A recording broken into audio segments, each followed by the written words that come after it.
Ladies and gentlemen, this is the top 20 pound for pound fighters in the UFC.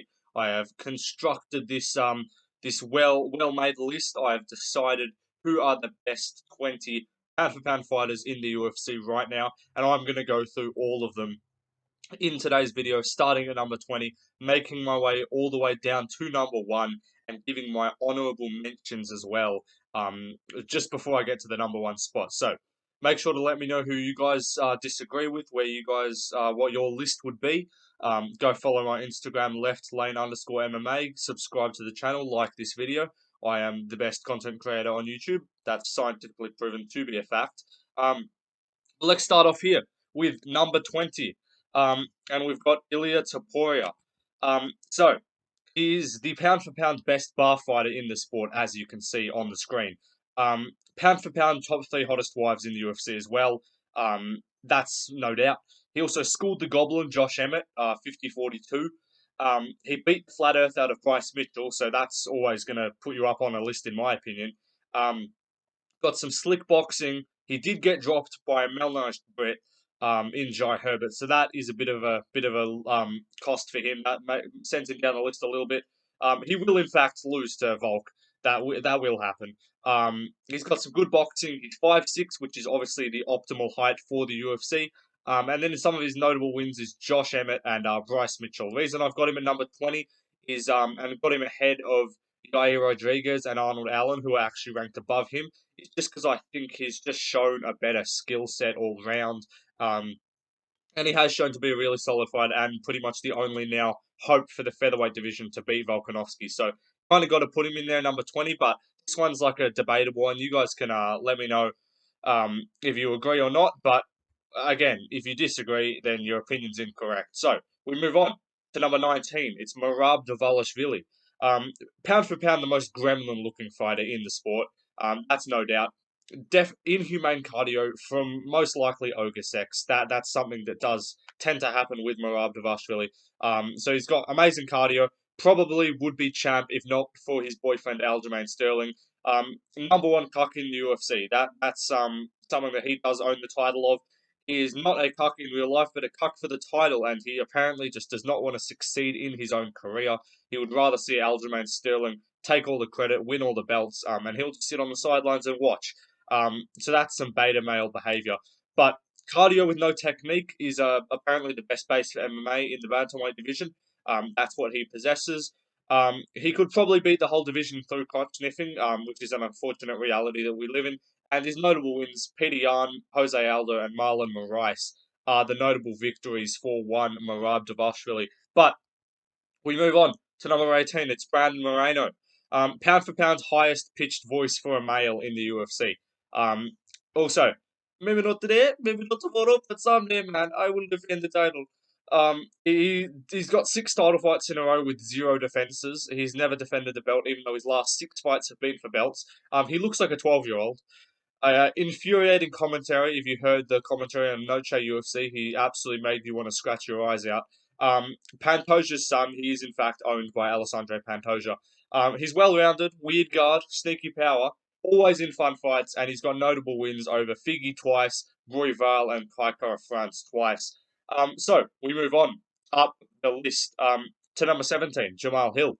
Pound for pound fattest non-heavyweight fighter in the UFC. He's fat as fuck. He's chubby. Did I mention that he's also very fat? Pound for pound the most hood fighter in the UFC. No pull-out game. He has 6 kids. Funny Instagram videos, which is always appreciated. He beat up a 60-year-old Brazilian and made him retire. Left Johnny Walker looking like an inflatable balloon man. Got his arm snapped by a Scottish person, so that's just tough for him. He's got solid boxing as well, and he's got notable wins over Glover, Thiago Santos, Johnny Walker, and Jimmy Crute. So I've got him at number 17, obviously not the current champion, or he is actually the current champion. The vacant belt is going to be occurring soon. If Yuri Prohaska beats Alex Pereira, then I'd probably swap him with Jamal Hill or take Jamal Hill out of this top. But he hasn't lost in quite a while. I think his last loss was to Paul Craig, but he probably beats him if they fight again. And also he looked really good against Glover. Like he pieced Glover up compared to Yuri, who got a comeback submission against Glover. So can't have him higher than that, unfortunately, but definitely a worthy spot on the pound for pound list in my opinion. But The number 16 spot, Dustin Gaethje. He is potentially inbred. He's a victim of intergenerational copper poisoning. That's a fact. He hits hard as fuck, so you got to give that to him. He manages to tap and nap at the same time, as seen by his fights with Khabib and Charles Oliveira. He slept P-head Poirier, so that's always going to get you some bonus points on my list. Can't win an undisputed belt, unfortunately. Vastly improved striking. Doesn't know what the fuck jiu-jitsu is. But he's got a lot of notable wins. Poirier, Fiziev, Chandler, Barboza, Ferguson, and Donald Cerrone are all really good wins to have on your resume. Which he does have. So, Gaethje, number 16. Look, if he loses his next fight, which he probably will, he'll go down a bit. If he somehow wins, he'll really bump up, especially if he wins the title. He will definitely bump up probably into the top 8, top 7. But right now, his skill set does lack a bit of holes. Like, pound for pound, it's kind of subjective, but I want to see someone who's really well-rounded. So, I don't think Gaethje's too well-rounded. I think he's just a stand-up fighter. But if he can get, and because he hasn't won a belt, I just can't have him up too high. So moving on though to the number 15 spot, we've got Sergey Pavlovich. He's based as fuck. He posted this meme knowing that no one was going to do anything. Like that's just that's Chad behavior. He is NATO's worst nightmare. He plays poker or plays slots, beats people up, and then leaves. That's alpha behavior. He soloed the continent of Africa. He beats John Jones. He would, in fact, brutalize Juliana Pena in a street fight. Has a steel pole for a jab. If you get jabbed by this guy, you're on Crip Street. You're wobbling. You're about to become the Flying Dutchman. He has 200. He's 260 pounds of white power. He is the base one himself. He is an absolute physical specimen. He loses money on the slots, so he needs his 50k bonus. That's just Chad behavior as well. Lose yourself money, so cost other people consciousness. That I love to hear that. You can't stand with the guy; he will TKO you. That's just what's going to happen if you stand with Sergey Pavlovich. He dusted up Taito Ivasa and Derek Lewis inside 2 minutes between the two of them. He said, "Where's my belt?" Refuses to elaborate. That's Chad behavior. Probably beats everyone at heavyweight, in my opinion. And his noble wins: two Ivasa blades and Derek Lewis, and then he beats Shamil as well. He beat a fat Russian. So he's got some good wins, and he has just been starching people in the first round. But I want to see a little bit more from him before I move him up. I definitely think he can win a belt. So moving on though to number 14, it's Dricus du Plessis. He is the real African fighter, and he does indeed have the N-word pass. He probably called Adesanya the N-word. Definitely racist, which is a Chad behavior there. Future owner of the dog Bender. He will in fact beat Adesanya in the near future.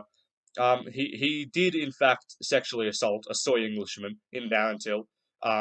Base behaviour there, just completely demasculated him. He beat Robert Whittaker. Who does that? It doesn't happen. He beat Brunson into retirement. Oxygenated du Plessis beats everyone at middleweight. Awkward but effective. Looks terrible until he wins, Chad. And his notable wins over Whittaker, Brunson, Till, and Tavares. So some really good wins. And as you can see in this image here, he did in fact get his coach to grab his cock, which is just shows his alpha superiority over everyone else in the building at that time. What's the coach going to do? Say no? Well, he can't. So he tells his coach what to do. He tells everyone what to do. He would beat Adesanya. And he is the real African fighter in the UFC. And number 14 is where Dricus slots in here. We move up one spot to the dog bender himself, Israel Adesanya. Jisrael, we call him. The last dog bender. Bro, DUI. Bro thinks he's John Jones. Like, you're not him. He got dominated by Sean Strickland. He can't deal with pressure. He gets pressured back by anyone, and anytime he gets pressured back, he just loses. He shits the bed and loses. Despite beating him, he is owned by Poatan. Pretty sure he's like 5-1 against him right now. He can't beat Jan Blachowicz. Pereira can. He can't beat Strickland. Pereira can. It's a part of my story arc, he says. Bro's reputation is in fact ruined. He's a leg kick merchant, boring fights, overrated legacy. He's only got 3 good wins. He does have some other wins, but they're all dead. Whittaker, Gastelum, Costa, Cannonier, Vittori. Pereira doesn't count because he's 3-1. So yeah, Israel, look, decent fighter, but realistically, a lot of his wins are shit. Like the Romero fight, the Vittori fight, the Cannonier fight, all dead. He got dominated by Blachowicz, who then just lost to Pereira, so that's tough. Lil Bro really thought he was gonna like beat a light heavyweight. You're not Pereira, bro. Also, bro thinks he's John Jones. DUI, like that's not your thing. But let's move on to number 12. It's Max Holloway. Um, I am the Heat, brother. You got 50-45. You're not the Heat. You got the Heat put on you. Not the best boxer in the UFC. It's just not you, bro. Chill. He somehow pulled the baddie, even though he's got a misshapen head, which is just very odd to look at. Volume god. He beats everyone at featherweight, but Volk probably. Went up to lightweight and lost to P-head. But Volk's just better. He went up to lightweight and arguably beat Makachev. Um, Misshapen head, as I said, firmly stuck in second place, so that's just beta activities. Imagine just not being the champion. Most certainly has CTE. The guy's absorbed like 30 million strikes to the face. He 50-43 Cater, goated chin. He taught Ortega how to block. That's alpha behavior. And he's got notable wins over Aldo twice, Zombie, Allen, Cater, Yair, Ortega. So he has pretty much beat everyone at featherweight. But he's indeed owned by Alexander Volkanovski, so that's tough for him. But we move on. Number 11, Aljamain Sterling. Not a clear championship win, unfortunately, for Aljo. Oscar-winning actor. He's a body triangle merchant. He does cuck Marab, so he does show alpha behavior and superiority over Marab.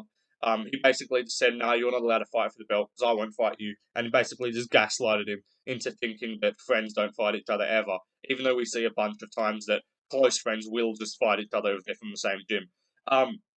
He's a weight bully. He's scared of 45ers. Bro was calling out Volk, but then just wouldn't go up to featherweight. Like, how about you just fight at featherweight instead?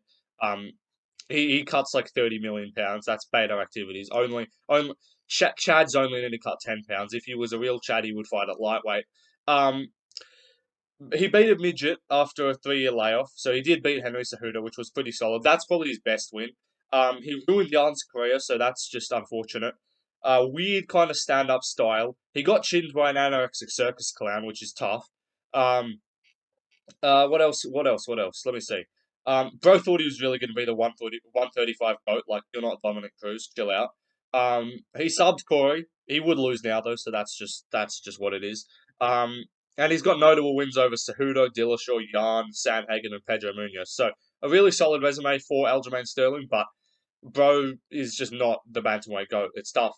But we move on. Number 10, Kamaru Usman.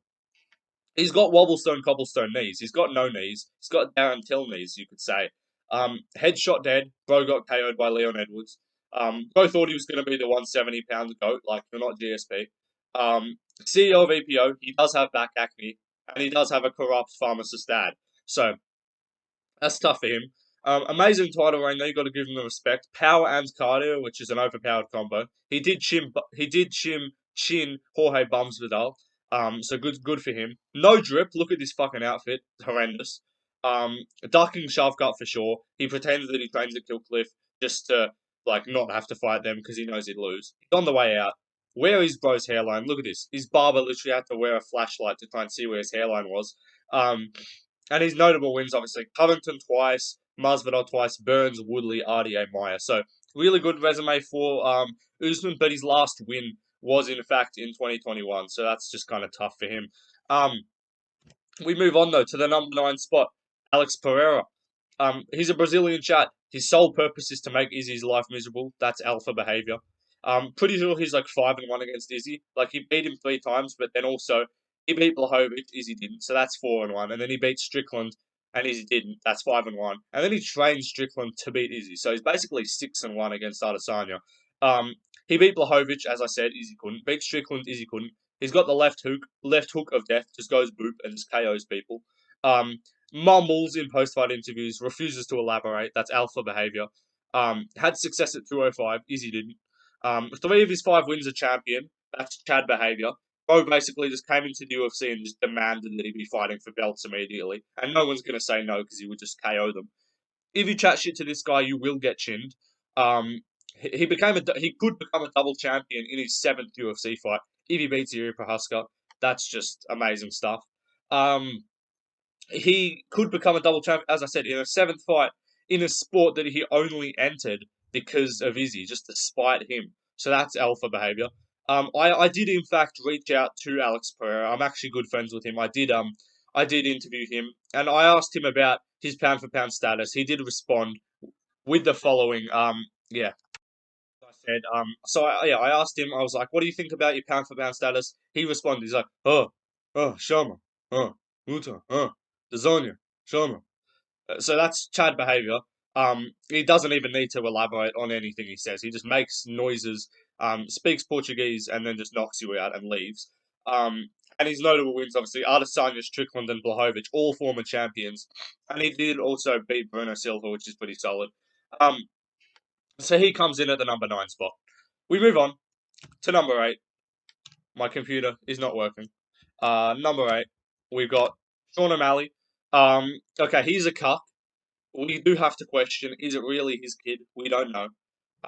He's married to Julian Paiva, so that is kind of alpha behavior. He knocked the guy out and then married him. Like, he's just displaying dominance over the guy. He's lanky as fuck. He both should eat more. Um, Sick power, though. He hits hard as fuck. He's got great countering ability. Bantamweight Connor, but he is terrible on the mic, which is unfortunate. Um, he's dyed his hair every color of the rainbow. He's probably gay, let's be honest. Um, Looks like a whore on the side of the road, as said by Peter Yarn, fantastically. Shocking tattoos. He needs to get all of those covered up immediately to start a clean slate, let's be honest. He did shin Alger's lame. Did KO him in the second round, so good for him. In fact, he's the champion, so you got to give that respect. He organised his friends to fuck his wife, so that's beta activities. We can't get behind that. Close win over Peter Yarn. Probably a robbery, let's be honest. Would in fact lose to Corey Sandhagen, let's be real. But he could catch anyone on the feet. He's got that countering ability. He can hit hard as hell, and he will knock you out. But his only notable wins are Sterling and Yarn. He got a no contest with Munoz, and apart from that, he was beating up Cans. So need to see a little bit more from him. He's got two of the better guys in the division on his resume, but you just can't be like giving him that top 5 pound for pound status if you haven't beat a bunch of guys on your way up like other people have. But we move on to Sean Strickland, at number 7. He's an American Chad. He spars 24/7, which is the best base for MMA. Traumatic childhood is just better. If you don't have a traumatic childhood, you're a beta. You're not an alpha like him. He will demasculate you just like he did to Adesanya. Here's the fucking thing, guys, and then just proceeds to drop the most outrageous statement ever said in human history. That's based. He doesn't even care about the sport which he's championing, Chad behavior. iCarly God is goated. He makes the Philly shell work in MMA, which is just very respectable. You gotta give him credit for that. Um, as I said, completely demasculated Adesanya. He owns the press conference every time. His press conferences are basically like just Joe Rogan podcast episodes. They're just the most stupid shit that gets said, but it's amazing. Anytime he's in a press conference, it's basically just like how your friendship group, like how your lunchtime conversation turns out, it's really relatable. He owns Dagestan. He's the king of the Apex. His best defense at 185. Former neo-Nazi, based. We get behind that. And then wholesome stories for the media. You know, he talks about killing dogs. He talks about like getting mad at his wife. He talks about wanting to kill people. Like just the wholesome stuff that you like to hear. But a few good notable wins. Adesanya obviously dominated him. That's his main win that got him up this high. But he's beat Amavov, Hermanson, Uriah Hall, Brendan Allen. So some good wins. And then a really close a really close loss to Jared Cannonier, which a lot of people, including me, thought he won. But that was a racist decision. Obviously, it was reverse racism. The judges they thought Strickland was white, couldn't give it to him. But we move on. Number 6, Alessandro Pantoja. He's a Brazilian Jad. He's a short king. He is tough as fuck. He owns Brandon Moreno. He did, in fact. John Anik reached out to me. He told me that Alessandro Pantoja recently had a custody battle, and he does, in fact, currently have custody over Brandon Moreno. He owns Brandon Moreno. Crazy chin. Never been finished, obviously, in the UFC. That's Chad behavior. If you get finished in the UFC, you're a beta, to be honest. You should just not get knocked out, or just don't tap. Just don't go out. Use the Brogan defense if you know you know. Um, Back take wizard. He's got great jiu-jitsu. Unlike Aljamain Sterling, he's actually entertaining in the grappling. He's powerful. He's got heart for days. Lives to prove his dad wrong. Chad, are you proud of me now, Dad? Is what he said after the fight. His dad's alright. His dad probably got killed by Colombian mafia. He got killed by drug dealers or got deported probably. He's a former Mexican, I was told. Um, he's beat half the division already, and he hasn't even defended the belt once. Incoming title reign, he's going to probably be the goat of the division. Um, already lapping the division. He's about to fight Brandon Royval, and he's already beat him, so that's Chad behavior. Um, already a little bit too reckless. That's the one flaw that he does possess. He's a little bit little bit too reckless. Does throw a bit wild, but he's got a great chin, so who cares? His notable wins, obviously, Brandon Moreno twice, three times if you count Tough. Brandon Royval, Alex Perez, Manel Cap, Matt Schnell. Like he's beat five guys in the division already. Beat one of them twice. He's about to beat Royval for the second time, and then he'll probably beat El Bazi too, and then he'll beat Moreno for a fourth time. He owns the division, and then he'll beat Manel Cap in a rematch. Like he basically just owns 125. So um, that's Chad behavior. Um, and yeah, let's move on. So that's the number six, and we move to the number five spot. It's Charles Oliveira. Who doesn't like this guy? He's an amazing fighter, inspiring career. He made bleached hair cool, so that's Chad behavior. He's beat pretty much the whole top five. If he beats Makachev, then he's beat the whole top five. He's never boring, always in entertaining fights. He's got sick tattoos, elite jiu-jitsu, crazy power. He did chin Ducklip Gaethje. Um, Who's the champion? He says, refuses to elaborate. That's chat activity. You just claim the belt's yours when you're not even the champ. That's alpha, and no one's gonna disagree with him. He's gonna chin Islam in the rematch. I'm telling you, it's gonna happen. Um, knocked down Oliveira is mythical unless you have good submission skills. But I'm pretty sure that Makachev fight just didn't happen. That was CGI fixed. Fake fight. Um, he only lost to Makachev because he threw a flying knee. Again, CGI. I don't think that actually happened, but that's the story. He did apparently lose to Makachev. I don't believe it, to be honest. I think it's a conspiracy from Satan. Bryce Mitchell actually reached out. He did tell me Oliveira never actually has lost in his career. It's just a conspiracy. Um, as I said, yeah, he pulls guard and makes it work. That's Chad behavior. Unlike Kron Gracie, who's a beta male, Oliveira does pull guard and he will submit you. Um, he will elbow you from bottom. If you think you're going to be safe on top, he'll just slice you open with elbows. He's Tony Ferguson 2.0, but just improved. Um, if you doubt him, he will prove you wrong. That's just Chad behavior. And then notable wins: Gaethje, Poirier, Dariush, Chandler, Ferguson, Kevin Lee, Clay Guida, the GOAT. A bunch of guys he's beaten. So good stuff from Oliveira. If he wins, he'll go to number two, in my opinion. But we move on to the number four spot. It is Leon Edwards. Pound for pound headshot dead. Look, he KO'd Snoozman, so we can all get around him for that. Look at me now. He's had a great post fight interview. As I said, beat Snoozman twice. We support him for that. Um, but he won but lost against Diaz. You know, he just got kind of alphaed by Diaz and got rocked in the fifth. So he technically didn't win that fight. By the Nate Diaz rulebook. Um, he does require fouls for victory, so he's a bit of a cheater. He did blind Bilal, which is a W, so that's Chad behavior from him.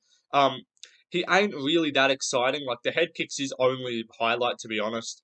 He's got great striking, aesthetic god. Obviously, he's got the waist, he's got the back. He's got that V tape shape. Everyone wants to look like Leon Edwards. Do I want him to be Colby? I'm not sure. Like I hate Colby, but something about Leon just doesn't seem like he's a very good champion. You know.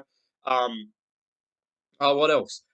He was getting broken at altitude. Like Usman was kind of alphaing him and just like demasculating him, but he did get head kicked, so he did still win that fight. There's a chance he gets 50-45 by Colby. He's extremely inactive as well as a champion. Like he takes time off for injuries that probably don't even exist. He took like a year and a half off after beating Diaz, which is beta behavior. You should just fight back a week later. Um, and yeah, notable wins: Usman twice, Diaz, RDA, Gunnar Nelson, Cerrone. So some good wins, but Usman twice is really his only relevant ones now. So if he beats Colby, though, he'll definitely be moving himself up his rankings. But we move on to the number three spot. It's John Jones, the DUI expert himself, but Easy Witches use him. He runs over pregnant women, based. Um, he will eye poke you and stomp your knees out. If you chat shit about him at all. Um, he spars his wife. That's wholesome. We can get around that. Some family, bringing your family into the sport. You know. He lost to Reyes though, so that was a robbery. Came back after a 3 year layoff and beat a Frenchie in Cyril Gane. So I don't know if we can really take that to, because Cyril Gane realistically would get chinned by Pavlovich because he's the GOAT. Um, so I don't know. Maybe he's going to lose to Stipe, but he probably runs over Stipe. He is a roid abuser. Genius IQ, though. He's got great fight IQ. He's versatile. He'd lose to Pavlovich. He does own DC. He owns. He actually has custody over a short, fat man. Is what John Anik did tell me. Unfortunately, he is the goat. We kind of just have to. We kind of have to call him that. It sucks, but it's just the reality that occurs. Um, He's probably going to brutalize Stipe. He takes long ass layoffs and then just comes back and gets all the attention again. He's a range merchant, which is just rat behavior. You both should just not be genetically gifted. And notable wins recently: Garn, DC twice, Gus twice, Smith. Like he's beat other guys. Obviously, I'm not counting Reyes and Santos. He's beat a bunch of guys all bit in his career, but I'm talking about the more recent notable ones. But John Jones coming in at number 3. We move on to the number 2 spot. It's Islam Makhachev. He's unbelievably inbred. I actually, famous Doctor Amber Tupam actually came back to me with these test results. He is 95% inbred DNA. He's come from his parents were siblings, and their parents were siblings as well. So, genetic inbreeding. Inbreeding is the best base for MMA. It means you do. He's got grip strength from cousin sex, good wrestling. Probably married a towel. To be honest, like why the fuck would you marry a towel? Probably a arranged marriage. Let's be real. Probably married his cousin. Good defense. Let's be real. You got to give him credit for that. He did get humbled by Volk though. Um, Beat Charles, rigged fight. Let's be honest. He's a weight bully. He's an IV cheat. 235 and 235 Volk. Let's be honest. Adriano Martins does actually have custody over him. He is his son. Martins is his dad. Let's be real. Um, He's a better striker than Khabib. You got to give him that. He beat the terrorist snitch rat. So he's managed by a terrorist snitch rat. Ali Abdelaziz is his manager, so you can't support that. He probably receives funding from a Russian dictator, which is kind of based, to be honest. Like, look, if your money's coming from like torture camps and stuff, like it's bad, but it's also kind of like alpha behavior. Like he doesn't care. He's like, yeah, I'll take my funding from like dictatorships, sure. But notable wins. Volk, Oliveira, Sayukian, Hooker, Dober, Green, Moises. Um, he did only beat Dober though because he's white. That's unfortunate. But let's move on to some honourable mentions. The first one, Parker Porter and Jake Collier. They're tied for the worst male physique pound for pound. Got to give that a shout out. Anton Chikali, the pleasure man, pound for pound the best nickname in the sport. Chris Dawkins, pound for pound most racially disadvantaged fighter in the sport, which is tough for him. Abbas Magomedov, pound for pound worst cardio, bro gassed out after 3 minutes. Blood Diamonds, pound for pound oldest looking fighter, and pound for pound as well. The most favored, like undeserving UFC contract. Bro is 0-3. And only got into the sport because of Adesanya. Let's be real. Um, uh, Drew Dober, pound for pound most racially motivated fighters. He's actually undefeated against melanated people. Jordan Levitt, pound for pound most homosexual man. He definitely is gay. Ryan Hall and Con Gracie tied for pound most useless skill set. They pull guard and have nothing else to do with it. JP Buys, pound for pound saddest existence. Bro looks like an absolute abomination and also gets cucked. His wife also cheated on him. That's tough for him. And Manel Kape is the pound for pound most based fighter in the UFC. But those are some honorable mentions. But now we move on to the number 1 spot. You probably could have guessed right now. It is in fact Muhammad Usman. I'm kidding. It's Alexander Volkanovski. He is the pound for pound number 1 fighter in the world. He's a bald Chad, future GOAT, 145 GOAT already. He owns Max Holloway and his entire bloodline. He actually owns all of Hawaii. I'm told he actually was the one that started the fires in Hawaii. Bryce Mitchell will tell you that it's Satan, but it was actually Volkanovski. Just he wanted to put Holloway out of his misery. Um, he did, in fact, ape Islam in the 5th round. Got to kind of break that word up, but yeah, he cooked Islam in the 5th. If there was a 6th round, he would have won. It was a school fight. He wins that fight. He's gonna smoke Taporia. Let's be real. We all know what's gonna happen. Um, he's beat every single style of opponent. Like, bro has no weaknesses. bro's just a better version of John Jones, but he doesn't beat his wife. Unfortunately, doesn't have a son. He's only able to have daughters. Unfortunately, he's just too blessed. Otherwise, God had to curse him with the inability to reproduce a male child. Um, he could probably rule 145 for as long as he likes because he's just that alpha. Um, Only just hitting his prime. He's literally getting better every fight, which is crazy at 35 years of old or 35 years of age. He killed Ortega and Zombie. He's actually like got 2 murder charges on his criminal record. Um, he ragdolled Yair as well.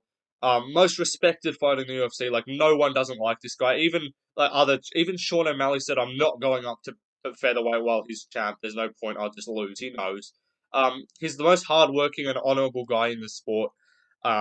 He's well rounded as well. Like, where's bro's weaknesses? Like, he doesn't have a path to victory against him. And he's got stupidly good cardio as well. He definitely gets at it in the bedroom.